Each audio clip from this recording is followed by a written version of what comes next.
Hey everyone, this is Makoy Dubs and welcome to another episode of Clutch. I kinda hate to admit, but the compact sedan segment in the Philippines it's kinda dying.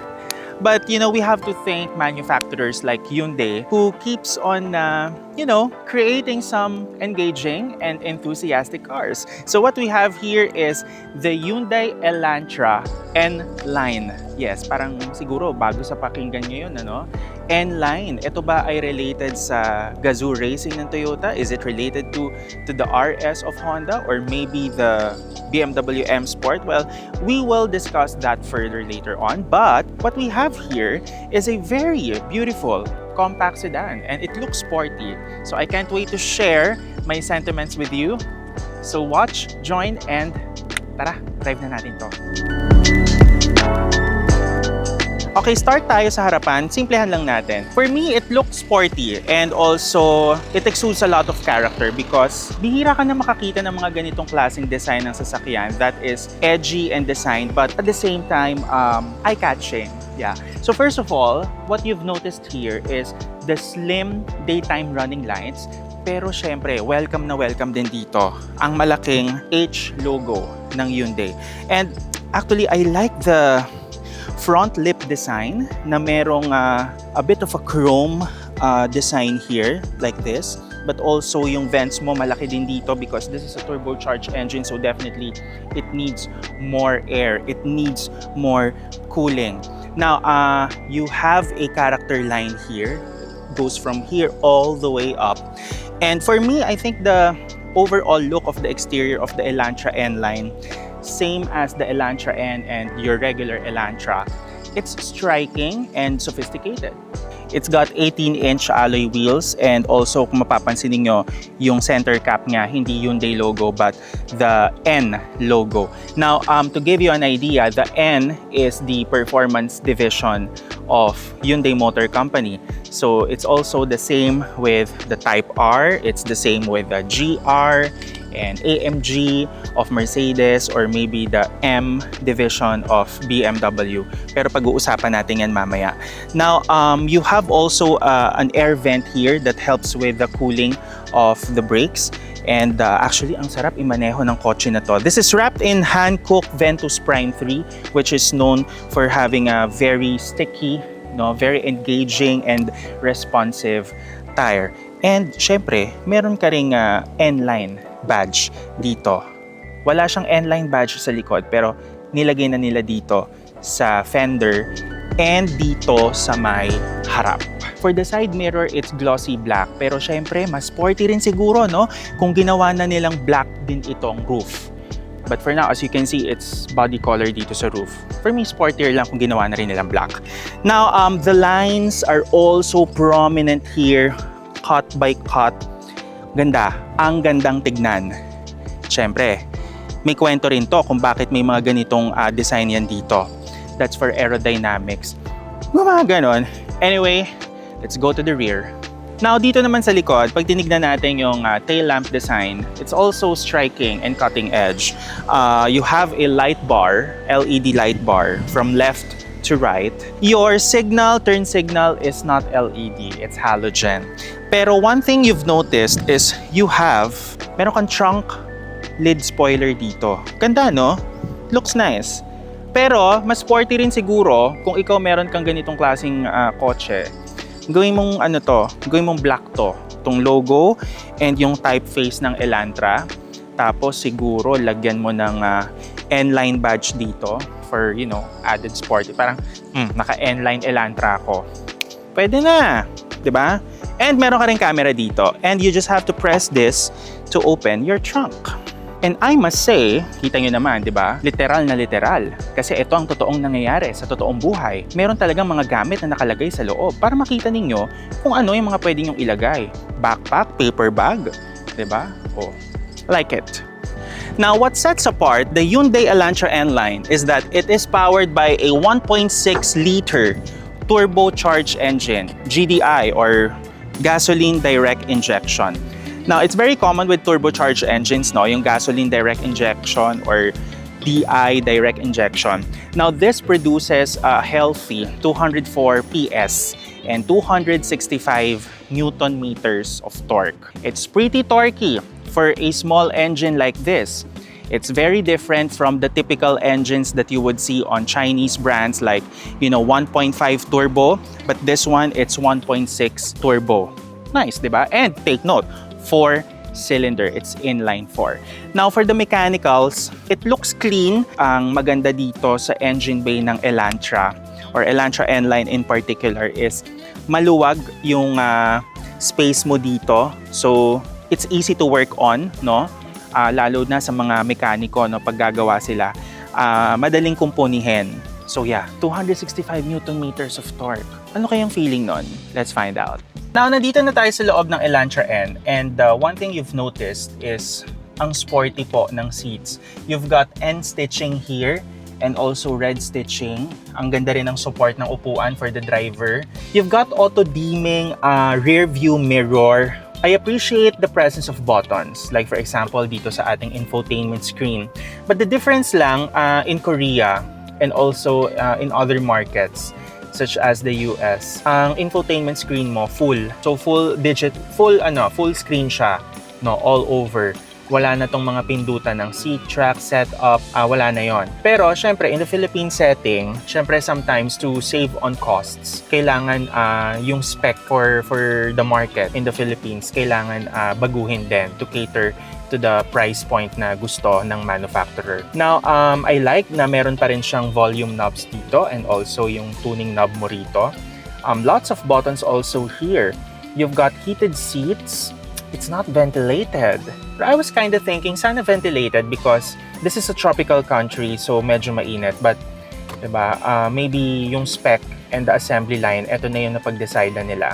You've got automatic climate control, dual automatic climate control. In terms of the materials, like for example, the steering wheel, sarap hawakan. I like the material na ginamit dito. Very sporty also ang feel niya.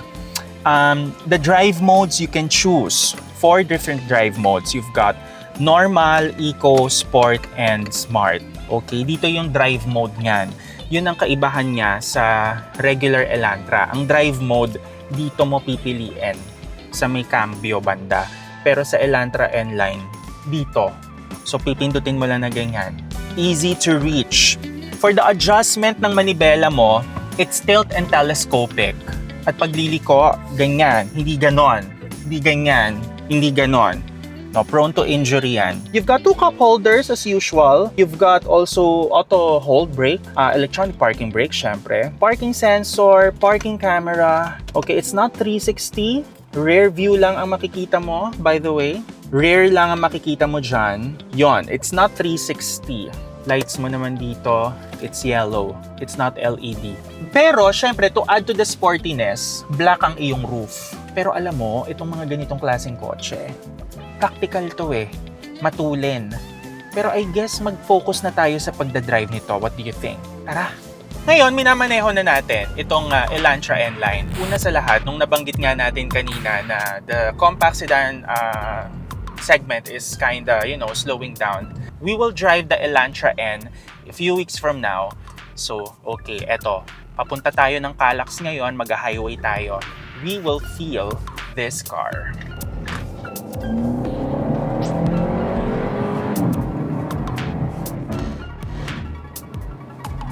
Halimaw, di ba?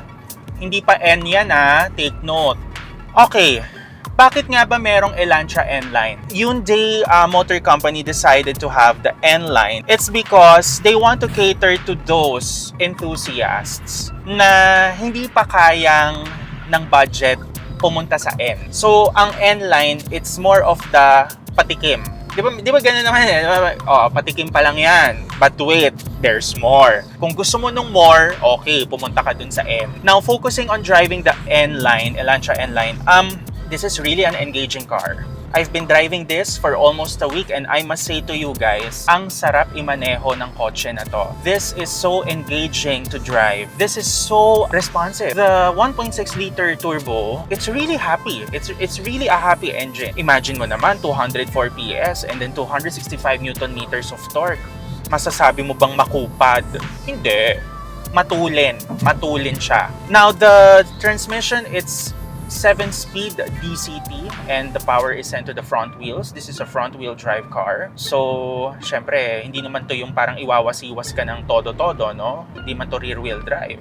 Kung gusto mo ng todo-wasiwas, mag-Ioniq 5N ka. The car is very composed, but also, the suspension, it's kind of stiff. Sabi nga ng aming creative director na si Jello, siya po ay natatagtagan. Matagtag pero mapagbibigyan yung tagtag. Yung tagtag niya, tamang tagtag. Kasi alam mong sporty yung car. Alam mong sporty, ha? Hindi siya sports car, pero sporty siya i-drive. Now, talking about the transmission, the 7-speed DCT. Ang dual clutch transmission kasi, especially for the dry type. Dry type kasi yung gamit nito. Dalawa kasing klase yan wet type and dry type. So this uses the dry type. When you have a dry type dual clutch transmission, ibig sabihin po niyan, ang gamit niyan hangin. Oo, hindi siya tulad ng wet type na meron siyang fluid. Ang DCT po kasi, merong tendency yan na maging jerky. Pero in fairness dito sa Elantra N-Line refined. Pero the drawbacks of DCT is kapag sobrang traffic, sometimes it hunts for gears or minsan maririnig mo nagdi-disengage yung clutch. Pero that's a normal thing with DCT. What I want you to understand is that Hyundai really refined the transmission for the powertrain, which is the 1.6 turbo. Pagdating sa road noise, this is something na mapagbibigyan mo kasi alam mong sporty car yung gamit mo. Siyempre, you are wrapped in a Hankook Ventus Prime, which is not known for efficiency, but is known for response and engagement, no? Engaging drive siya. So, definitely, you are enjoying the drive, di ba? You are enjoying. Pagdating sa fuel economy, pag ganito naman ang kotse mo, syempre, wag mo nang expect na you will get the same fuel economy as the Elantra Hybrid kasi nga naman, 1.6 turbo ito But I must say, we are getting 9 to 11 kilometers per liter mixed city, and then sa highway driving, we are getting around a decent 15 to 16 kilometers per liter. Or maybe because talagang magaan lang ako mag-drive. Now, I've mentioned to you that we are having 4 types of drive modes here, which is the Eco, Sport, Smart, and Normal. And syempre for everyday driving, you want naman the normal, di ba? Pero kung gusto mong magpaka-sporty, edi sport mode ka. The paddle shifters are actually quick. It's fast-acting, di ba? Walang delay. Ang sarap niyang gamitin. Ang RPM range mo din, mababa. So, the torque is actually ready at the low end of the RPMs. Hindi mo na kailangan pang mag-floor para lang ma-feel yung torque ng makina. Low-end torque siya. And therefore, kapag low-end torque, you would really expect a nice fuel economy. Especially kung hindi ka naman harurot mag-drive. O ngayon, mapapaisip ka na, 3 Elantra ang nasa loob ng showroom ng Hyundai. You have the base Elantra, which is the 1.6 normally aspirated. And then the Elantra Hybrid, kung gusto mo nang matipid sa gas. Walang coding. And then kung gusto mo namang magpaka-sporty and maporma, you go for the N-Line. Now, the question here is, daming options. Kumbaga sa line-up pala na Hyundai, ang dami na. You have the Kona, the Tucson, the Santa Fe, diba? Meron ka pang Custin and also the Venue and the Creta, diba? The Elantra is actually for those who value driving. It's really for those who want to drive. Yung para bang ikaw yung driver na gusto mo connected ka sa kotse mo, ito yung kotse para sa'yo. Kasi naiintindihan mo kung bakit ginawa yung kotse na to. So this is really for the enthusiast, I must say, and that is my opinion.